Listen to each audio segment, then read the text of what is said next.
mutathat egy falusi prímás, akit most temetünk, az Állami Népegyüttes vezető prímásának? Hát mindent, amitől az ember az Állami Népegyüttes prímása lehet, megtanítja arra, hogy hogyan kell kiszolgálni az embereket, hogyan kell egy közösségnek örömet szerezni, hogyan kell ezzel az egész kultúrával együtt élni, hiszen mi nem csak a zenéket tanultuk meg Tibi bácsitól, vagy az én másik mesteremtől, Múzsa Gyulától, hanem azt is megtanultuk, hogy hogyan kell a mindennapokban éldegélni, hogyan kell megtisztelni a vendéget, hogyha belép a házadban, hogyan kell felöltözni, hogyan kell muzsikálni. Úgyhogy azt hiszem, hogy minden, itt függetlenül az Állami Népi Együttestől megtanít arra, hogy mi is a zene, és mi is magyarnak lenni ezzel a zenével. Nagyon sokat jelentett nekem, hogy együtt muzsikálhattam egy ilyen emberrel, és nagyon sokat jelent nekem. Mit jelent a bandának? Hogy lesz most a banda Tibi bácsi nélkül? Lesz még banda Turán? Remélem, hogy lesz, és kifogástalan.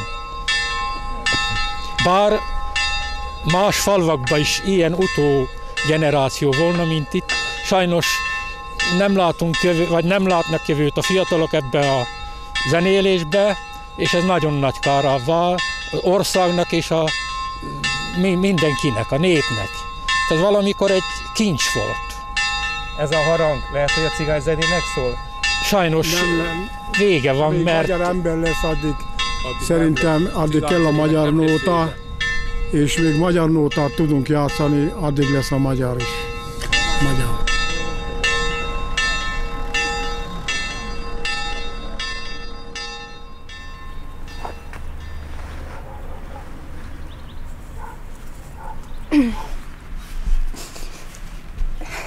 Egy kicsit több volt, mint tanára.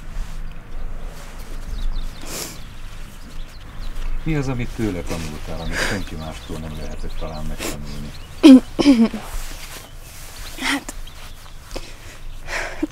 több Galga zenéjét, különböző játékmódokat, hogy hogyan tudjunk szeretve tanítani. Megfigyelhetted-e őt, mint zenekarvezetőt? Több muzsikussal együtt muzsikálva. Milyen prímás volt ő? Hát... olyan kicsit szigorúbb, de játékos.